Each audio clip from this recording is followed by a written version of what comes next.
जो जिसका बहुत समय से इंतजार था कि कैग की रिपोर्ट्स विधानसभा के पटल पर रखी जाएंगी। फाइनली कल वो दिन आया और उम्मीद के अनुरूप ही 14 में से सिर्फ एक कैग रिपोर्ट कल टेबल की गई। आप सब जानते हैं कि कांग्रेस ने इसको इनिशिएट करते हुए इस कैग रिपोर्ट में जो तथ्य सामने आए हैं उसको ध्यान में रखते हुए ही, क्योंकि जिस समय ये पॉलिसी तैयार की गई थी उसी समय से हमें संदेह था कि इसमें बहुत सारी अनियमितताएं हो रही हैं और अल्टीमेटली इससे सरकार के राजस्व के ऊपर सीधा सीधा असर पड़ने वाला है। मुझे याद है 2 जून को प्रदेश कांग्रेस कमेटी ने इसके बारे में लिखित में शिकायत जांच एजेंसीज को दी। उसके बाद एक और शिकायत जिसमें भारतीय जनता पार्टी के संलिप्तता के भी कुछ जो सबूत थे उसको लेकर तत्कालीन प्रदेश के अध्यक्ष हमारे अनिल चौधरी जी उस समय पुलिस कमिश्नर से मिले और वो तथ्य उन्होंने उस समय सामने रखे कि किस तरीके से भारतीय जनता पार्टी भी इसमें संलिप्त है। जहां आज मैं स्वागत करता हूं कि कम से कम ये टेबल की गई, लेकिन इसके साथ साथ हमारे कुछ प्रश्न जो बचे थे कि क्यों नहीं 14 की 14 अभी तक टेबल की गई।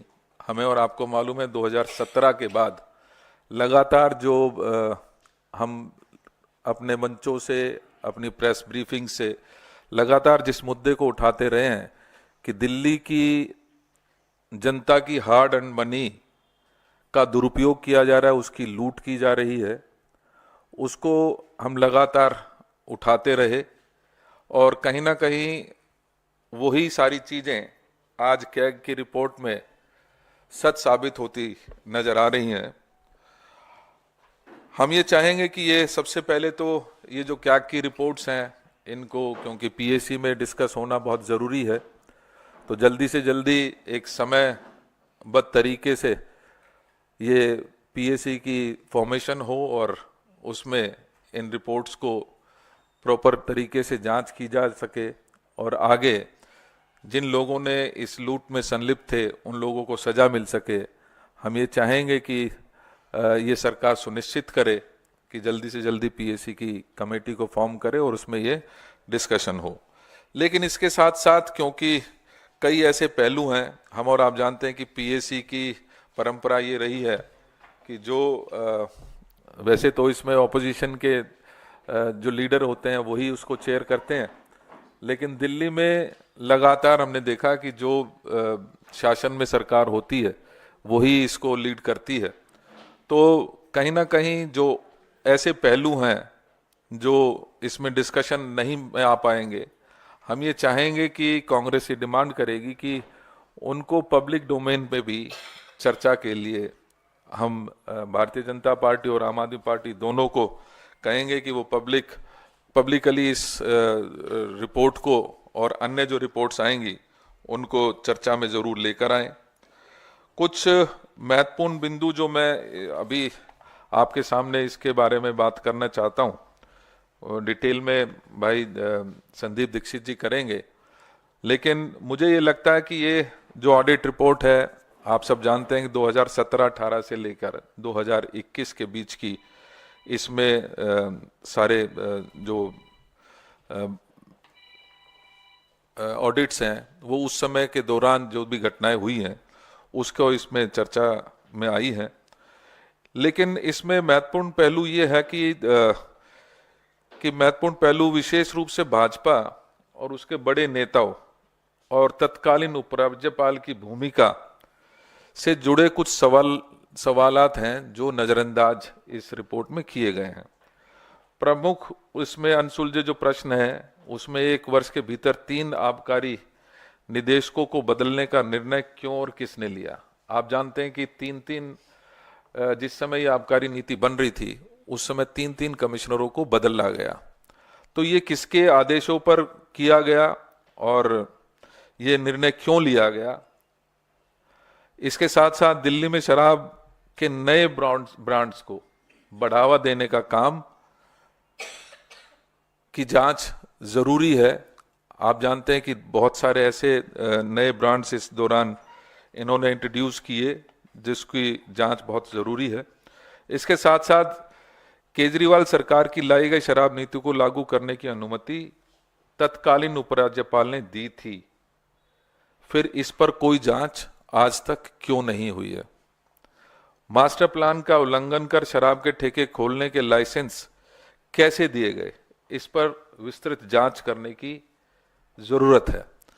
हम और आप जानते हैं कि जहां ये शराब नीति आम आदमी पार्टी सरकार द्वारा लाई गई, वहीं जो शराब के ठेके खोले गए वो पूरी दिल्ली में खोले गए और उसमें कुछ ऐसे स्थान भी थे जो उसको क्या कहेंगे, नॉन कन्फर्मिंग एरियाज जो थे उसमें भी ये शराब के ठेके खोले गए। ये किसकी अनुमति से खोले गए? किसने इसकी इजाजत दी? हम और आप जानते हैं कि कॉरपोरेशन की इजाजत के बिना ये शराब के ठेके नहीं खोले जा सकते थे और तत्कालीन भारतीय जनता पार्टी का राज उस समय कॉरपोरेशन में होता था। लेकिन भारतीय जनता पार्टी ने ना सिर्फ इनको खोलने की इजाजत दी बल्कि उनको नॉन कन्फर्मिंग एरियाज में भी खोलने की इजाजत उस समय के जो कॉरपोरेशन में सरकार होती थी उसमें इसको इजाजत दी गई थी। तो ये एक बहुत महत्वपूर्ण जांच का विषय है जिसको पूरी तरीके से जांच की जानी चाहिए। और अगर मैं इस पूरी कैग रिपोर्ट को 3 शब्दों में बयां करना चाहूं तो मुझे लगता है कि ये 3 चीजें इसमें लूट, झूठ और फूट। जब मैं बात कर रहा हूं कि लूट, किस तरीके से लूट मचाई गई दिल्ली के हार्ड एंड मनी की और किस तरीके से वेस्टेज किया गया, जो दिल्ली की जनता के से उगाए गए टैक्स के रूप में जो मनी थी उसको किस तरीके से लुटाया गया, वो हमारा और आपके सबके सामने है। उसमें सीधा सीधा कैग की रिपोर्ट में सामने आया कि 2002 करोड़ रुपए की इसमें अनियमितता पाई गई है।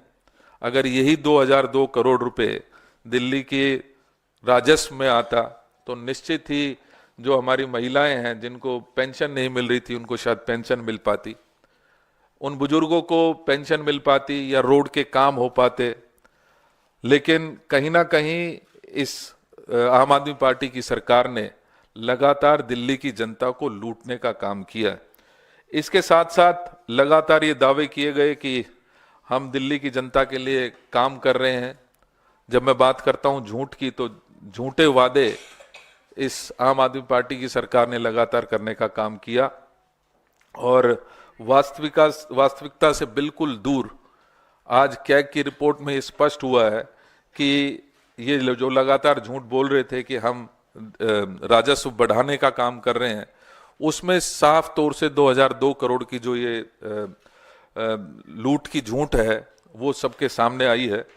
इसी प्रकार से अगर मैं बात करूं कि झूठ किस तरीके से उसको एक अमली जामा पहनाया गया, तो उसमें बहुत स्पष्ट रूप से जो विशेषज्ञ समिति की सिफारिशें थीं उनको नजरअंदाज करते हुए इस लूट को अंजाम देने का काम आम आदमी पार्टी की सरकार ने किया है।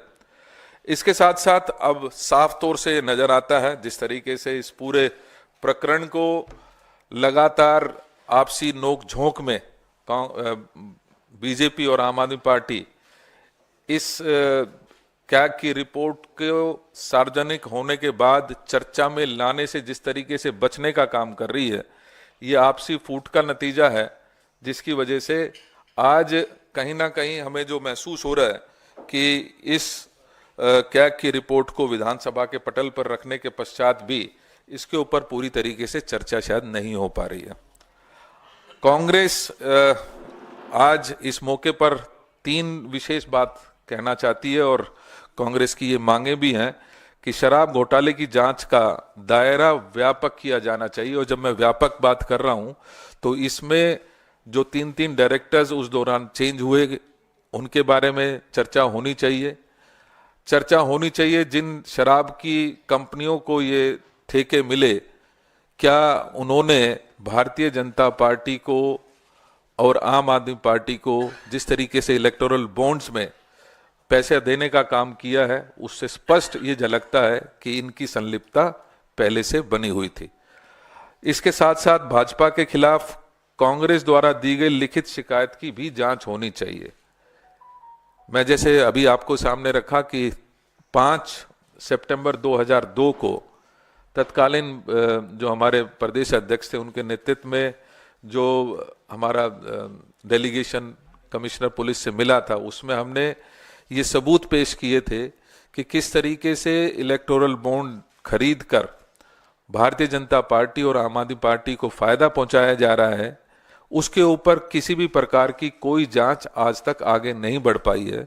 तो हम ये चाहेंगे कि वो जांच, इस प्रकरण की जांच व्यापक रूप से हो, जिसमें किस तरीके से डायरेक्टर्स चेंज हुए, किन परिस्थितियों में चेंज हुए, किसने अलाउ किया नॉन कन्फर्मिंग एरियाज में ये ठेके खोलने का, वो सारी चीजें मुझे लगता है कि एक व्यापक जांच की जरूरत इस पूरे झूठ को उजागर करने के लिए हम ये मांग करते हैं कि सार्वजनिक मंच पर, क्योंकि हमें ये महसूस होता है कि ये आपसी नूरा कुश्ती अभी भी लगातार जारी है। जिस तरीके से इस कैग की रिपोर्ट को टेबल करने के पश्चात भी उसको चर्चा में नहीं लाए जाने से बचते हुए, क्योंकि ये दोनों पार्टियां दिख रही हैं, लिहाजा हम ये चाहेंगे कि इसको सार्वजनिक मंच पर, खुले मंच पर इसकी चर्चा की जानी चाहिए, ताकि दिल्ली की जनता को उसको लूटने का जो पूरा प्रकरण ये है उसको उजागर किया जा सके और दिल्ली की जनता को सच्चाई, जो दूध है वो दूध और पानी का पानी उनके सामने होना चाहिए।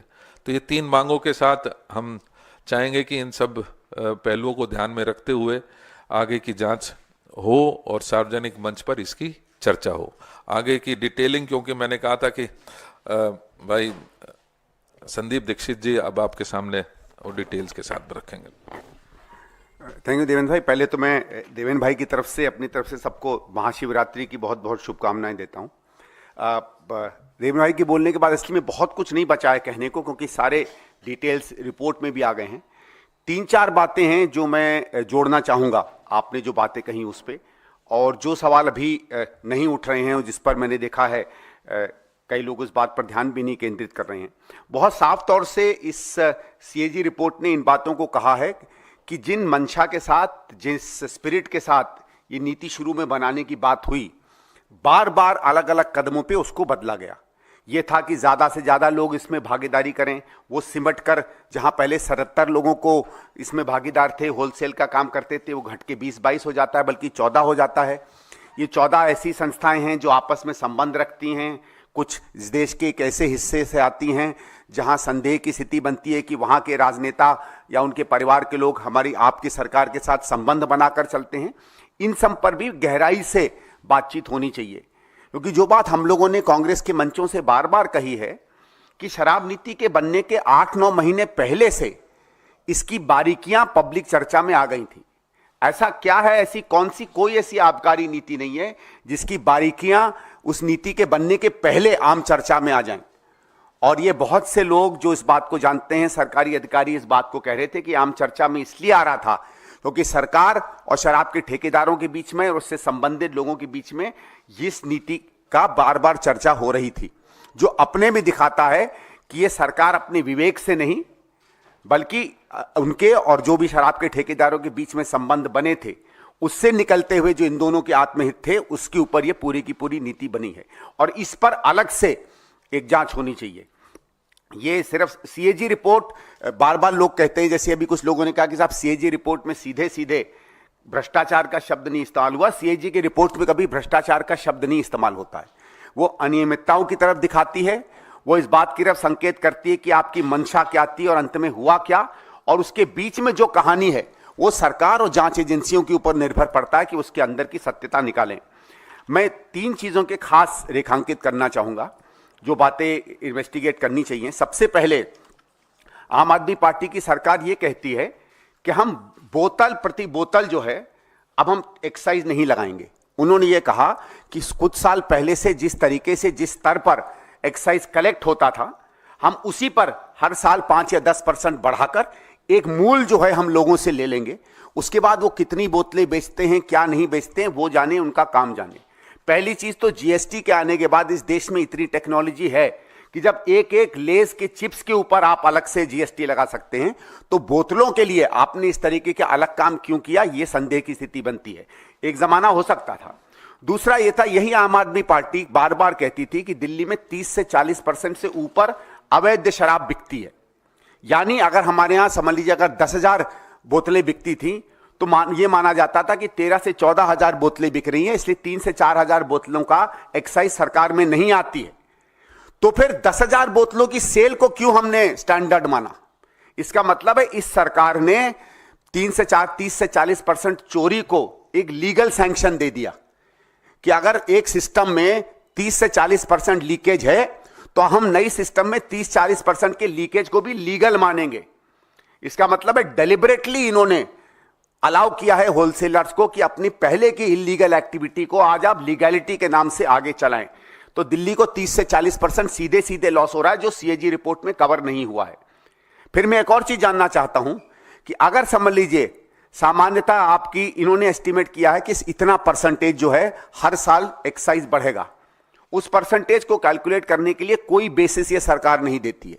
किसी भी बिजनेस में अगर आप आगे प्रोजेक्ट करते हैं, सामान्य बजट में भी प्रोजेक्ट करते हैं, तो तमाम कैलकुलेशन जाते हैं, कितनी मिडिल क्लास बढ़ेगी, दिल्ली की सैलरी कितनी बढ़ेगी, कि कितना शिफ्ट होगा लोकल लिकर से फॉरेन लिकर में, इस तरीके का कोई मापदंड नहीं बनता है, एक आर्बिट्रेरी नंबर इस्तेमाल कर लिया जाता है। दूसरा यह है कि अगर आप लोगों को भी याद होगा एक कहानी, जब भी हम लोग लिकर माफिया की बात करते हैं तो हम होलसेलर्स की बात करते हैं। सारी की सारी नीति प्राइवेट होलसेलर्स पर आधारित होती है। इसमें मैन्युफैक्चरर्स कहीं नहीं दिखते हैं, इसमें रिटेलर्स का हित कहीं नहीं दिखता है। और ये पहली बार हमने देखा है कि कोई नीति कहती है कि प्रति व्यक्ति को अगर हम 2 ही दुकान देंगे, वो 54 दुकानें तक उसको लाइसेंस मिल जाता है। और मैं आपको दुकानों का क्या गणित हो सकता है इसका एक छोटा नंबर दूंगा। सामान्य ये माना जाता है सामान्य कि अगर एक लिकर की दुकान दिल्ली में है तो उसका कुछ नहीं तो 60-70 लाख से 1 करोड़ 1.25 करोड़ का फायदा होता है हर साल। तो जिस एंटिटी को 2 करोड़ का साल में फायदा होना चाहिए था, आपने केवल एक पेन से उसको, अगर आप 50 या 52 दुकानें माने तो 50 करोड़ का उसने फायदा कर दिया। तो आपके दस्तखत से जो व्यक्ति 2 करोड़ कमा सकता था अगर 50 से 52 करोड़ कमा सकता है, तो यह बात मैं तो नहीं मान सकता कि अंदर केवल आपके अंदर में जनहित होगा।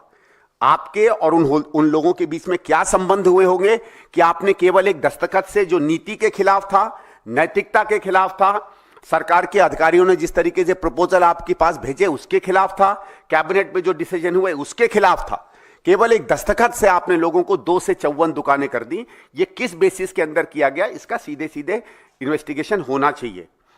दूसरी जो बात मैंने आपसे कही कि जो ये कहा गया था कि पहले 377 के करीब रिटेल थी, जिसमें 262 केवल प्राइवेट किए जाते थे और सरकारी कंपनियां इसको बेचा करती थी।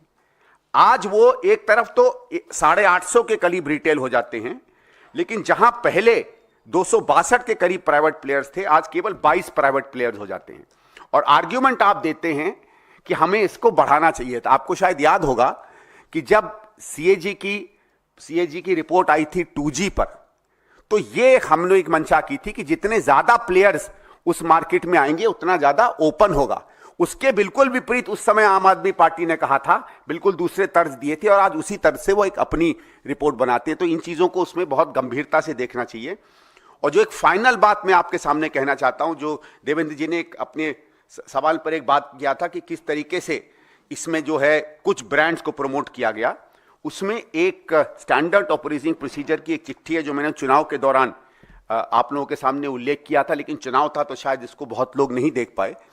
दिल्ली सरकार ने एक स्टैंडर्ड ऑपरेटिंग प्रोसीजर लिकर का चेंज करने की एक डॉक्यूमेंट बनाया था जो मुझे मिला, और मैंने उसको वेरीफाई किया है। और अगर आप देखिएगा, आज से कोई 10-15 दिन पहले एलजी साहब की अध्यक्षता में एक नई आबकारी नीति दिल्ली में इंप्लीमेंट हुई है जो स्टैंडर्ड ऑपरेटिंग प्रोसीजर पर बनती है। इसके कुछ मुख्य चीजें मैं आपके सामने रखना चाहूंगा। इस पे बात करते करते ये कहती है कि SOP for database transparent and online liquor ordering system that checks brand pushing, eliminates bias and reflects national, regional, local market shares।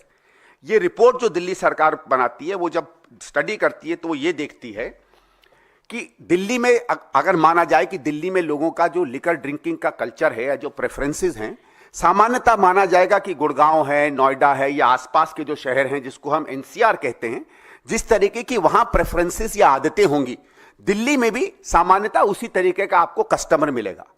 जब ये स्टडी करते हैं तो ये देखते हैं कि एनसीआर के इलाके में जिस तरह की ब्रांड्स लोग डिमांड कर रहे थे, उससे बिल्कुल विपरीत वो वाले ब्रांड दिल्ली में नहीं अलाउड होते हैं। जिसकी तरफ देवेंद्र भाई ने अभी इशारा किया कि कुछ ऐसे ब्रांड दिल्ली में पुश किए जा रहे थे जो माना जाए अगर दिल्ली के कल्चर वाले लोग जो गुड़गांव में और जगहों पर रहते हैं वो उनको प्रेफर नहीं करते हैं। इस कारण से ये रिपोर्ट कहती है, however it seems that the reality is completely opposite with a plethora of complaints regarding brand pushing and brand suppression। मतलब दिल्ली की सरकार डेलिबरेटली कुछ ब्रांड्स को पुश कर रही थी और कुछ ब्रांड्स को दबा रही थी। उसके बाद वही आगे चल के कहती है कि certain brands are pushed in Delhi contrary to custom choice. यह मतलब है कि सरकार की रिपोर्ट खुद कहती है कि हम लोगों ने जो काम किया है उसमें मार्केट का कहीं प्ले नहीं था, हम जबरदस्ती कुछ न कुछ ब्रांड्स थोपते हैं दिल्ली के ऊपर। वो ऊपर कुछ लिस्ट देती है इन ब्रांड्स की, और उसके बाद जो सबसे महत्वपूर्ण बात है उसमें आती है, ये मैं थोड़ा सा पैराग्राफ पढ़ना चाहूंगा। The menace of brand pushing not only डिसरिगार्ड्स actual consumer preference but undermines fair market competition. और अगर सरकार की तरफ से मार्केट कॉम्पिटिशन अनफेयरली डील किया जाता है तो ये करप्ट प्रैक्टिस में आता है। उसमें कहा है कि the practice has become to sell what is ordered and order only what one likes to sell. मतलब जो हम चाहेंगे हम वही बेचेंगे, जो हम चाहेंगे अपने मन से उसको हम बेचेंगे। इसके मतलब है आर्बिट्रेरी है, और शराब में कोई परोपकार में किसी शराब की कंपनी की मदद नहीं करता है। फिर उसमें दिया जाता है कि इसमें एक परवर्स इंसेंटिव आता है, और जो आखिरी लाइन है, जो सबसे इंपॉर्टेंट लाइन आती है, analysis of the above top brands जो दिल्ली में पुश हो रहे हैं reveals that most of them have their plants based in Punjab. Punjab में किसकी सरकार है ये बात आप देख लीजिए, और वो लिस्ट भी वही रिपोर्ट देती है कौन सी वो कंपनियां हैं जो पंजाब में बेस्ड हैं। तो न केवल ये लोग पॉपुलर ब्रांड्स को पुश करते हैं, बल्कि उन ब्रांड्स को जबरदस्ती पुश करते हैं जो ब्रांड्स पंजाब में बेस्ड डिस्टिलरी कंपनीज बना रही हैं। 1915 मेरे ख्याल से 1916-17 से आम आदमी पार्टी एक बड़ी पार्टी है पंजाब में, वहां विपक्ष में बड़ी पार्टी रही है, उसके बाद सरकार रही है। इसके ऊपर भी क्रिमिनल इन्वेस्टिगेशन मेरे हिसाब से होनी चाहिए कि जब दिल्ली में उत्कृष्ट कस्टमर है, पैसे वाला कस्टमर है, दिल्ली का माना जाता है डिसर्निंग कस्टमर है, उसके ब्रांड्स नहीं दिए जाते हैं और जबरदस्ती उसको उस राज्य की कंपनियों की शराब पिलाई जाती है जहां आम आदमी पार्टी की अपनी सरकार है। Thank you. मुझे लगता है कुछ चीजें जो इसमें रिपोर्ट में पूरी तरीके से इंगित की गई हैं, जिसमें लाइसेंस वायलेशंस की बात है, जिसमें लैक ऑफ क्वालिटी कंट्रोल खास तौर पे अगर मैं बात करूं, वो बहुत महत्वपूर्ण है, क्योंकि एक तरीके से मोनोपोलाइज पूरा ये जो डिस्ट्रीब्यूशन था वो कर दिया गया था, और इसी वजह से कहीं ना कहीं जो क्वालिटी है उसके ऊपर चेक्स जानबूझकर हटाए गए, ताकि एक बोतल के साथ साथ दो बोतलें भी जिस तरीके से इन्होंने उस समय बांटने का काम किया था वो बहुत ही दुखद है। और बहुत मैं समझता हूं कि ऐसे समय में, जिस समय कोरोना काल चल रहा था, उस समय पर इस तरीके की जो हरकतें हुई हैं वो कहीं ना कहीं हमारे समाज में भी उसका बहुत गलत असर गया है, और उसका असर खास तौर पर महिलाओं के ऊपर ज़्यादा पड़ा, जिसकी वजह से बहुत विरोध भी हुआ, और उस विरोध के चलते इनको ये पॉलिसी विड्रॉ भी करनी पड़ी। इसके साथ साथ जो अन्य पहलू इसमें कवर किए गए हैं और जिनकी ओर सीएजी ने इशारा किया है, उसमें weak regulatory and enforcement mechanism की भी बात मजबूती के साथ रखी गई है। डेफिशिएंसीज इन इन्वेंट्री ट्रैकिंग, अभी संदीप भाई ने उसके बारे में विस्तार से बात की कि ट्रैकिंग हो ही सकती थी, जहाँ पर हम लेज के एक चिप्स का कोई पैकेट बेचते हैं उसकी ट्रैकिंग हो सकती है, तो बोतल की तो निश्चित ही हो ही सकती थी।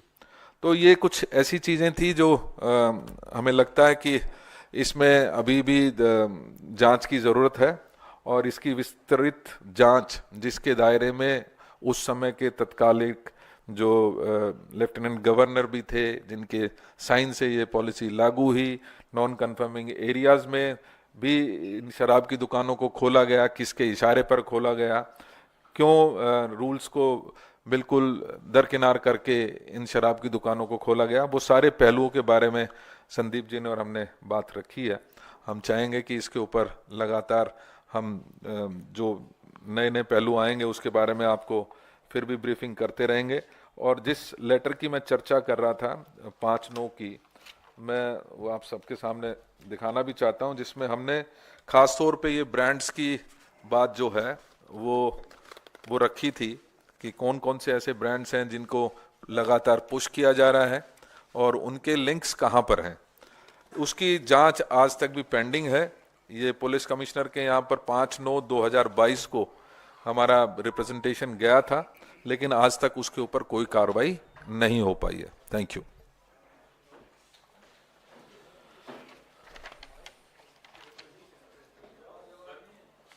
जी,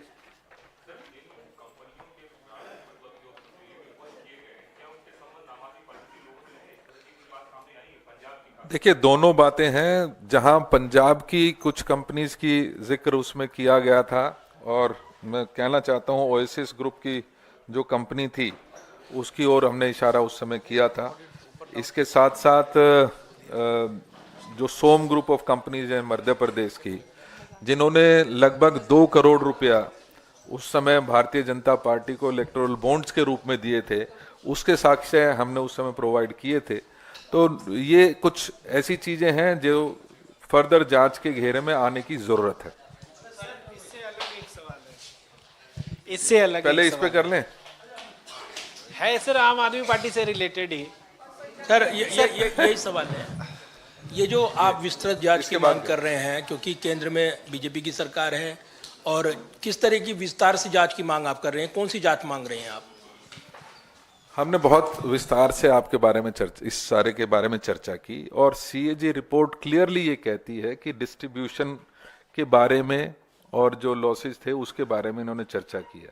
लेकिन जैसे मैंने कहा कि इसी दौरान जिस समय ये पॉलिसी बन रही थी उस समय 3-3 डायरेक्टर्स को चेंज किया जाता है।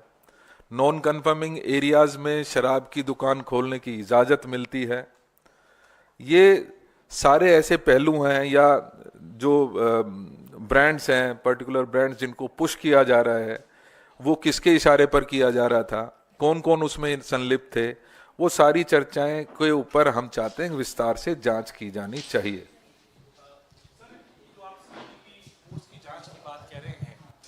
जब इनकी जांच होती है और चीजें और सामने आती हैं, दिल्ली की पॉलिटिक्स पे क्या इसका असर पड़ेगा, पंजाब पे क्या असर पड़ेगा? क्योंकि अभी जब हम बात कर रहे हैं, आम आदमी पार्टी ने राज्यसभा के अपने एक उम्मीदवार को लुधियाना वेस्ट का जो है कैंडिडेट बना दिया है। हालांकि आम आदमी पार्टी अब इस बात की को अफवाह बता रही है कि ऐसा कुछ भी नहीं है कि केजरीवाल राज्यसभा जाएंगे या दूसरा रास्ता देखेंगे। इसको कैसे देखते हैं? जिस लुधियाना की बात आप कर रहे हैं, मैं स्पष्ट करना चाहता हूं कि वहां पर संदिग्ध हालातों में जो वहां के उस समय के विधायक थे उनकी मौत हुई है, आपको मालूम है, जिसको आत्महत्या के रूप में दिखाया गया है। मैं उसके ऊपर ज़्यादा चर्चा तो नहीं करना चाहता, लेकिन ये ज़रूर चर्चा करना चाहता हूं कि आज पंजाब में माहौल बदले हुए हैं। तो जिस स्ट्रैटेजी के तहत वो किसी राज्यसभा मेंबर को उतारने की बात कर रहे हैं, पहले वो जीतेंगे, उसके पश्चात ही शायद आगे का रास्ता खुलेगा। और मुझे नहीं लगता वहाँ पर आम आदमी पार्टी की जीत इतनी आसानी से होने वाली है। हमारे मजबूत जो पैर हैं वहाँ पर हैं, और पंजाब एक बदलाव की तरफ देख रहा है। पंजाब की हालात भी दिल्ली से मैं समझता हूँ कि कोई ज़्यादा अलग नहीं है। वहाँ की लॉ एंड ऑर्डर की सिचुएशन, वहाँ की